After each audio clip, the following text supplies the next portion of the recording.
महाभारत के युद्ध में भीष्म प्रतिज्ञा हो गई कि मैं कल के युद्ध में या तो पांडवों को मार दूंगा या तो कल का युद्ध मेरे जीवन का अंतिम युद्ध होगा। ये प्रतिज्ञा किसने ले ली? क्यों ले ली? क्योंकि भीष्म पितामह को उकसाया दुर्योधन ने। दुर्योधन ने कहा कि आप तो पांडवों को मारना नहीं चाहते, आप तो उनका पक्ष लेना चाहते हैं, और ना जाने क्या क्या कहा।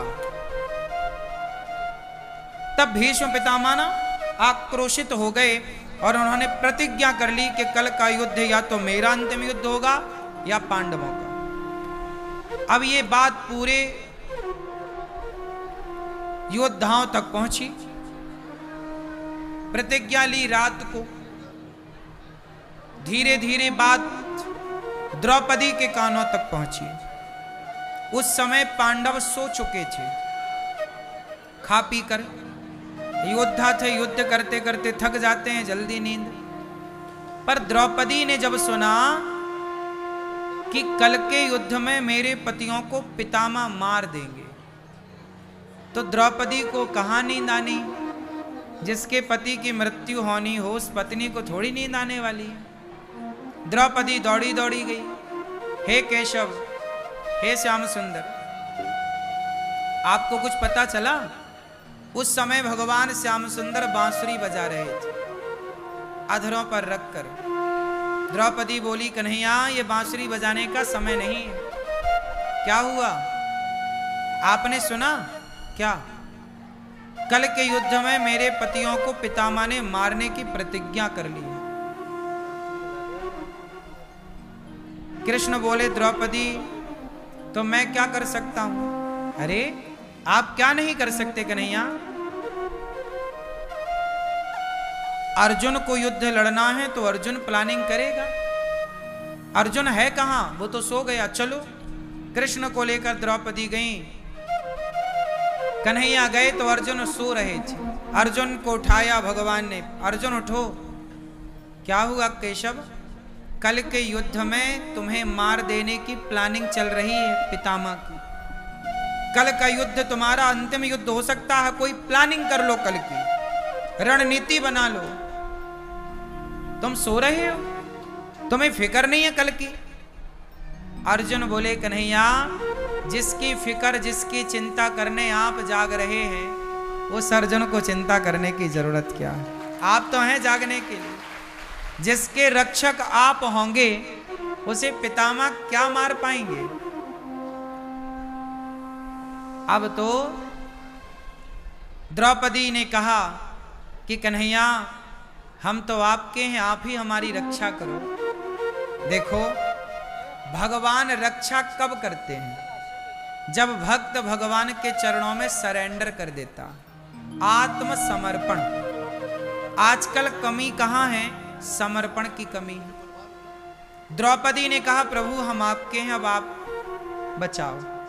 तब भगवान बोले कि द्रौपदी तुम बचा सकती हो अपने पति को। कैसे? बोले चलो हमारे साथ। भगवान रात के 2 बजे द्रौपदी को लिए, कहा लंबा घूंघट डालो, चलो भीष्म पितामह के कमरे में चलते। द्रौपदी को कमरे के पास ले जाकर द्रौपदी की चरण पादुका भगवान ने कहा यहीं उतार दो। कहा घूंघट लंबा डालो और जाकर पितामह को प्रणाम करो। चरण पादुका द्रौपदी की द्वार पर उतरी थी। कौरवों की सेना पहरा दे रही थी। किसी ने देख लिया कि यहां महिला के चरण पादुका पड़ी हैं तो पितामह पर शक चला जाएगा कि कौन मिलने आया है रात को। तो भगवान ने द्रौपदी की चरण पादुका उठाई और छाती से लगाकर किनारे भगवान छिप गए, क्योंकि ये सब गुप्त में काम हो रहा, कोई ना आते देख पाए ना जाते देख पाए, वरना पितामह पर यह संदेह खड़ा हो जाएगा कि ये पांडवों से मिले हुए हैं, ये पांडवों से मिले हुए। अब द्रौपदी रात के 2 बजे गई। पितामह को नींद नहीं थी। पितामह बैठे भगवान का ध्यान करने के। पितामह बहुत बड़े भक्त हैं। करें क्या? आंखें बंद किए, ध्यान तभी द्रौपदी आ गई लंबा घूंघट डालकर, पितामह को प्रणाम किया। पितामह प्रणाम। पितामह को लगा कि ये दुर्योधन की पत्नी है, क्योंकि दुश्मनों के शिविर में पांडव आ नहीं सकते थे। वो तो कृष्ण हैं कि ले आए कैसे भी, वरना पांडवों का पक्ष कौरवों के शिविर में घुसता कैसे, ये चुनौती है। तो पितामह को लगा कि ये दुर्योधन की पत्नी है, तो आशीर्वाद दे दिया, सौभाग्यवती भव, अखंड सौभाग्य, पति प्रिया। जैसे ही आशीर्वाद दिया तो द्रौपदी ने घूंघट उठाया। वाह पितामह, आप मुझे कह रहे हैं कि सौभाग्यवती भव, और कल के युद्ध में आप ही तो मेरा सुहाग उजाड़ने वाले हैं। यदि आप ही उजाड़ देंगे तो मैं सौभाग्यवती कैसे रह पाऊंगी पितामह। या तो आप मुझे सौभाग्यवती बनाओ, आपने आशीर्वाद दे दिया कि सौभाग्यवती भव, और दूसरी तरफ आपने प्रतिज्ञा ले ली कि मेरे पतियों को आप कल मार दोगे। पितामह आप ही बताइए, दोनों बातें आपकी हो गई। आपने कह दिया कि मैं पांडवों को मार दूंगा, और आपने मुझे अखंड सौभाग्यवती का वरदान दे दिया। पितामह आप बताओ कि आपकी दोनों बातों में कौन सी बात कल सच होने वाली है। मैं सौभाग्यवती होंगी ये सच होगा, या मेरे पतियों को आप मारेंगे ये सच होगा। तब पितामह घबराए। द्रौपदी तुम बिना लड़े जीत गई, बिना कुछ कहे जीत गई, ये बताओ तुम यहां आई कैसे, तुम्हें लाया कौन।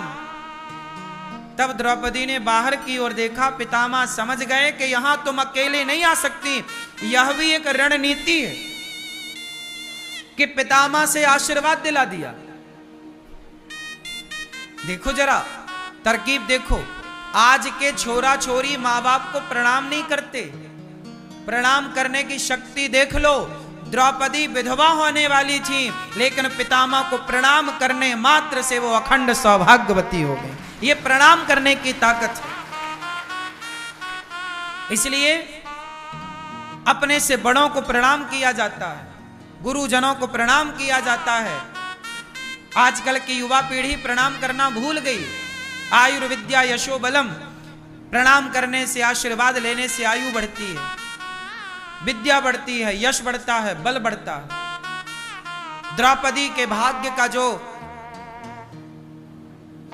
भाग्य की रेखाएं थी, जिन रेखाओं में वैधव्य लिखा था, विधवा होना लिखा था, अब वो सधवा हो गई। सौभाग्यवती का वरदान दिया। पितामह दौड़े आए। द्रौपदी यहां आप नहीं आई होंगी, आपको कोई लाया होगा। लाए तो क्या, केशव खड़े थे छिपे हुए। द्रौपदी की पादुका, चरण पादुका छाती से लगाए।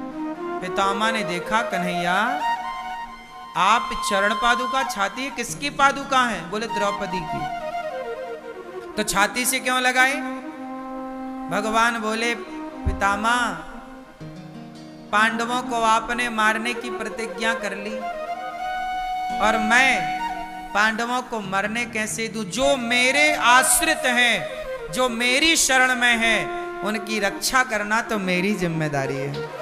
और भक्तों की रक्षा के लिए पितामह भक्तों की चरण पादुका छाती से क्या, माथे से लगानी पड़े तो मैं उनकी पादुका माथे से लगाने को तैयार हूं। ये है भगवान। देखो जरा, ये भगवान है। अपने भक्त के लिए भगवान इतने छोटे बन जाते हैं कि ड्राइवर बन गए अर्जुन के। जगत का पालनहार है। एक चुटकी बजाएं तो प्रलय हो जाए, एक चुटकी बजाएं तो सृष्टि हो जाए, इतनी सामर्थ्य भगवान की। धन्य है कन्हैया, धन्य है भगवान की भगवत्ता कि वो अपने भक्त, जो भगवान के आश्रित हो जाता है, जो समर्पित हो जाता है, वो कितना भी बड़ा पापी और अपराधी हो, फिर भगवान कभी उसके अपराध पाप को नहीं देखते। बस भगवान तो अपने भक्त की रक्षा के लिए खड़े रहते हैं। इसलिए कहता हूं कि देर क्यों लगाते हो आप लोग, क्यों दर दर की ठोकरें खा रहे हो? जैसे अर्जुन ने समर्पण कर दिया कृष्ण में, जैसे द्रौपदी ने समर्पण कर दिया कृष्ण में, आप लोग भी क्यों नहीं कर देते भगवान श्री कृष्ण में आत्मसमर्पण? क्यों नहीं अपने आप को हवाले कर देते भगवान के? क्यों इतनी देर करते हो समर्पण करने में? और जब तक समर्पण ना होगा तब तक आगे की कोई विधि ना होगी, तुम्हारी परेशानियों का कोई समाधान ना होगा। उदाहरण दूसरा देखो, जब द्रौपदी के कपड़े उतारे गए भरी सभा में, तब द्रौपदी ने सबको पुकारा, अर्जुन आओ, भीम आओ, नकुल आओ, सहदेव आओ, गुरु द्रोणाचार्य आओ, पितामह भीष्म आओ। क्या भगवान श्री कृष्ण को पुकारा द्रौपदी ने? नहीं पुकारा। सबको पुकारने में समय खर्च करती रही और उनकी साड़ी उतरती रही। जब देख लिया द्रौपदी ने कि कोई नहीं सुन रहा है, तब द्वारिकाधीश को आखिरी में पुकारा। बोलो हाँ, आखिरी में पुकारा तो दौड़े कि नहीं? हाँ, द्रौपदी ने पुकारने में देर लगाई है, श्याम सुंदर ने आने में देर नहीं लगाई। भक्त पुकारने में देर करता है, भगवान आने में देर नहीं करते। इसलिए पुकारो तो सही, द्रौपदी की तरह समर्पित होकर।